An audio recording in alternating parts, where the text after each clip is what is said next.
Antes de existir mercado, antes de existir palco cristão, antes de existir a palavra gospel como a gente conhece hoje, havia um Brasil onde música na igreja era, para muitos, coisa restrita ao inário, ao órgão, ao coral, ao jeito tradicional e seguro.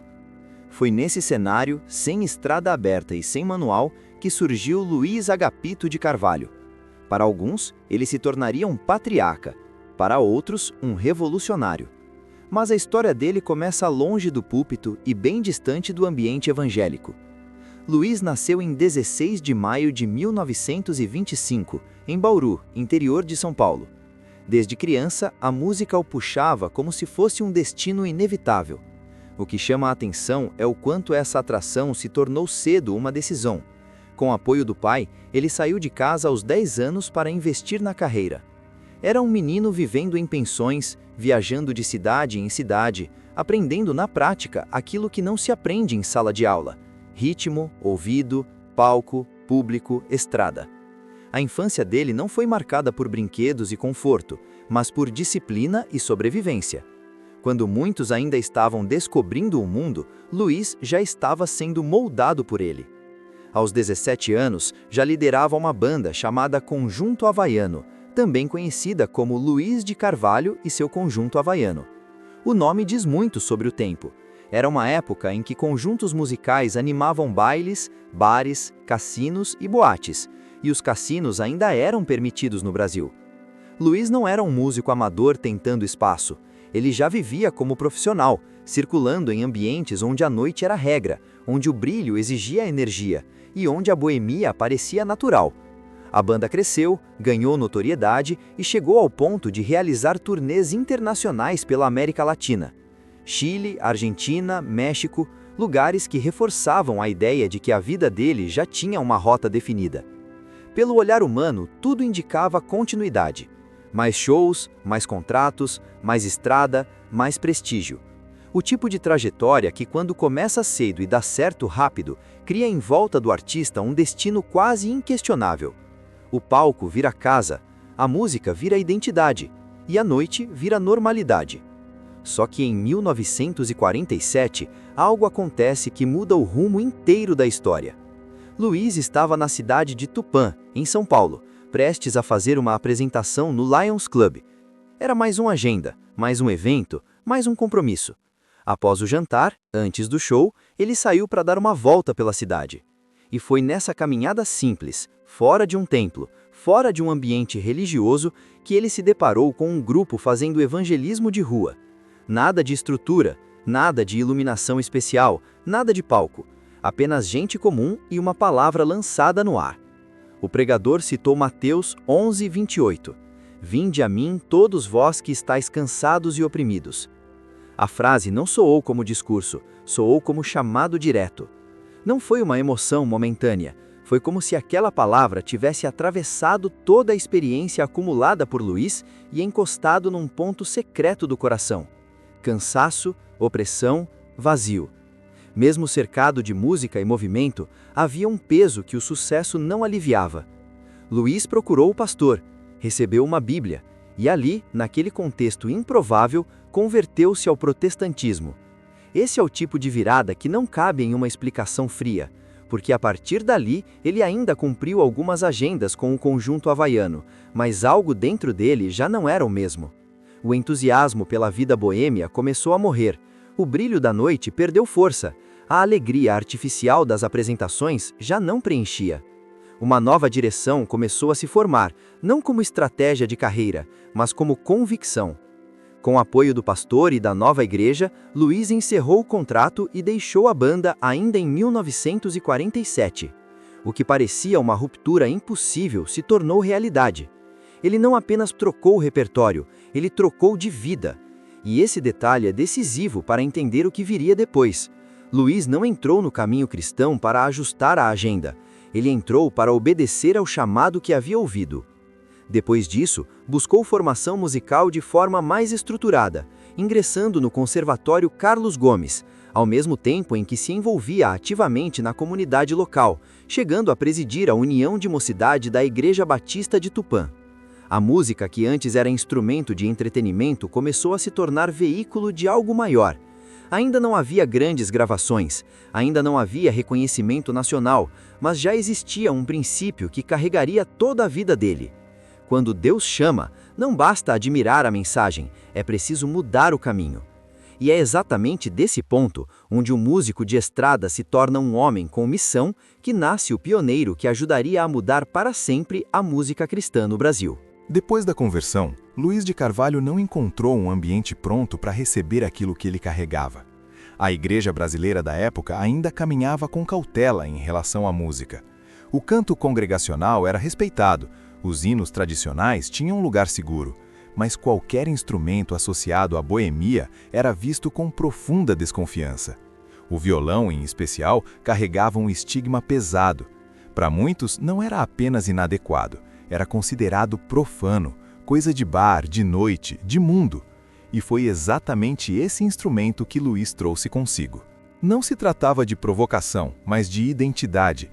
O violão era a extensão da sua formação musical, da sua história e da sua linguagem. Ao levá-lo para a igreja, Luiz não fazia um manifesto, ele simplesmente cantava como sabia. O problema é que, ao fazer isso, ele tocava em uma ferida cultural profunda. Os olhares tortos vieram, a resistência foi silenciosa, mas firme. Havia quem achasse aquilo um desvio perigoso. Outros viam como falta de reverência. Luiz não respondia com discursos inflamados nem com confronto aberto. Continuava cantando, continuava servindo, continuava sendo fiel. Aos poucos, algo começou a acontecer. O violão não afastava pessoas, aproximava. As letras não diluíam a mensagem, a tornavam mais acessível. O que antes era visto como ameaça começou a ser percebido como ferramenta.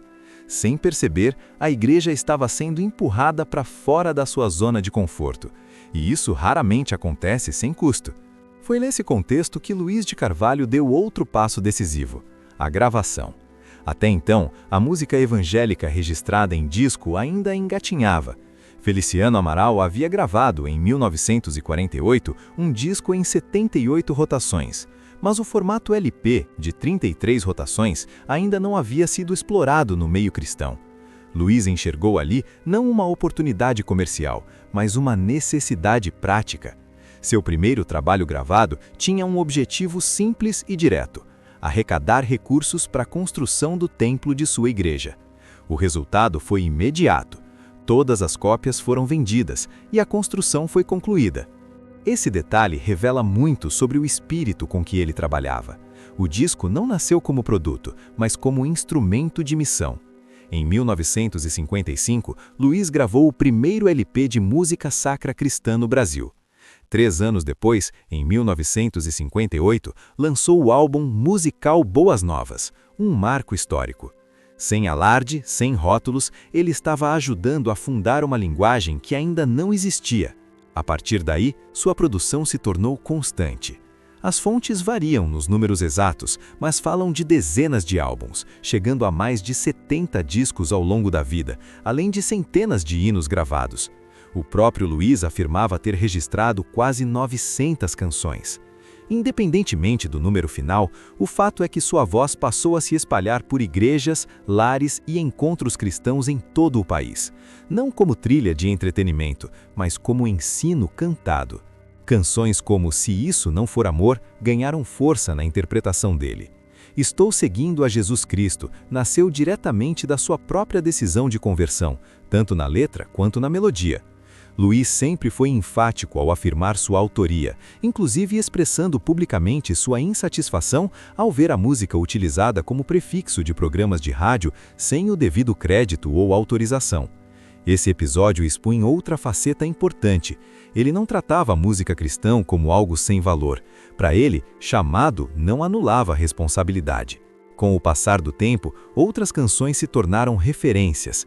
Meu Tributo, a Deus Toda a Glória, lançada em 1983, alcançou uma dimensão inédita, rendendo-lhe um disco de ouro pela venda de mais de 200 mil cópias. Não era apenas sucesso numérico, era sinal de que a música cristã havia atravessado uma fronteira cultural. Já a rosa vermelha, frequentemente atribuída a ele, teve origem na experiência espiritual de Isabel Pacheco, escrita após uma aula de exegese bíblica. Luiz não foi o autor, mas foi fundamental para popularizá-la no Brasil ao regravá-la anos depois, mostrando novamente sua capacidade de reconhecer valor espiritual acima de vaidade pessoal.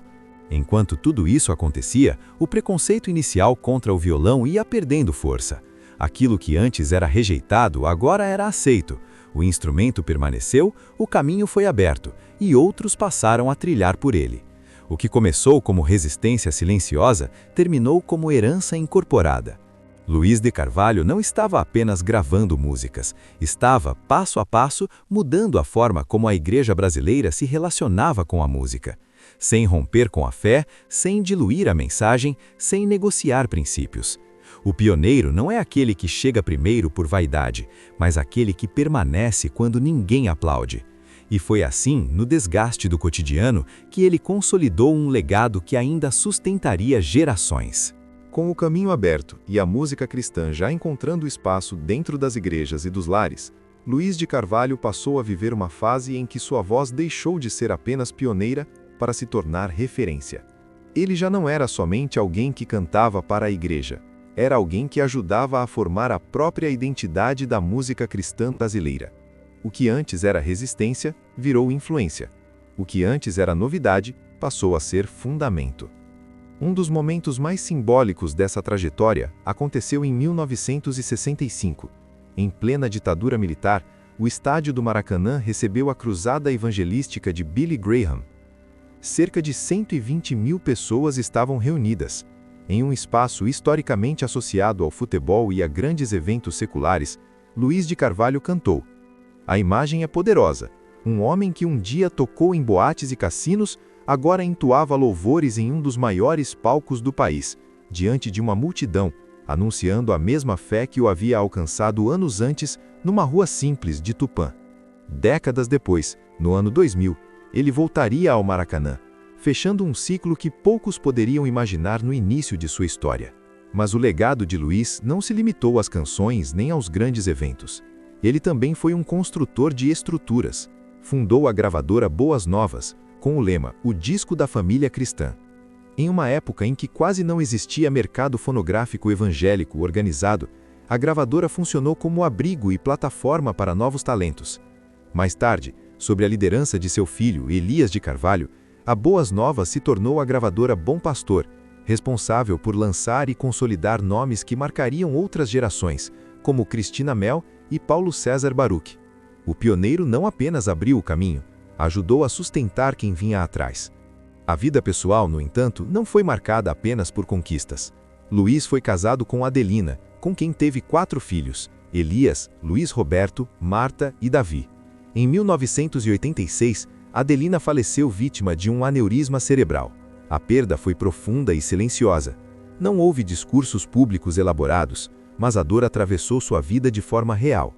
3 anos depois, Luiz se casou novamente, com Ernestina, e dessa união nasceu sua filha Priscila, que mais tarde também se tornaria parceira musical do pai, dividindo gravações e projetos. Além dela, Luiz formou duetos importantes, como a parceria com a cantora Denise, mostrando abertura para novas vozes e novos tempos. Mesmo com o avanço da idade, Luiz não se afastou da música. Em 2012, recebeu uma homenagem no Troféu Promessas pelo conjunto da obra e pela contribuição à música cristã no Brasil. Em 2013, gravou o CD e DVD Grandes Clássicos da Música Gospel, ao lado de Edivaldo Holanda, revisitando canções que já haviam atravessado décadas. Não era nostalgia vazia, mas consciência de legado. Em maio de 2015, ao completar 90 anos, Luiz celebrou a data com um culto de agradecimento na Igreja Batista Paulistana. Na mesma ocasião, foi lançada sua biografia, Vida e Ministério, escrita pelo pastor Eliel Faria. Era o fechamento simbólico de uma trajetória que começou cedo, atravessou mudanças culturais profundas e permaneceu fiel ao mesmo centro: Cristo. Poucos meses depois, em 27 de outubro de 2015, Luiz sofreu um acidente vascular cerebral. Internado na UTI, os médicos optaram por não realizar procedimentos invasivos, buscando preservar sua dignidade e evitar sofrimento. Na madrugada de 17 de novembro de 2015, em São Bernardo do Campo, Luiz de Carvalho faleceu. A voz se calou, mas o eco permaneceu. O que fica não é apenas uma discografia extensa ou recordes históricos. Fica um princípio. Antes da indústria, houve obediência. Antes do aplauso, houve rejeição. Antes do reconhecimento, houve fidelidade. Luiz de Carvalho não criou apenas canções.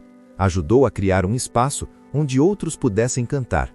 E esse talvez seja o maior sinal de um verdadeiro pioneiro. Quando ele sai de cena, o caminho continua aberto.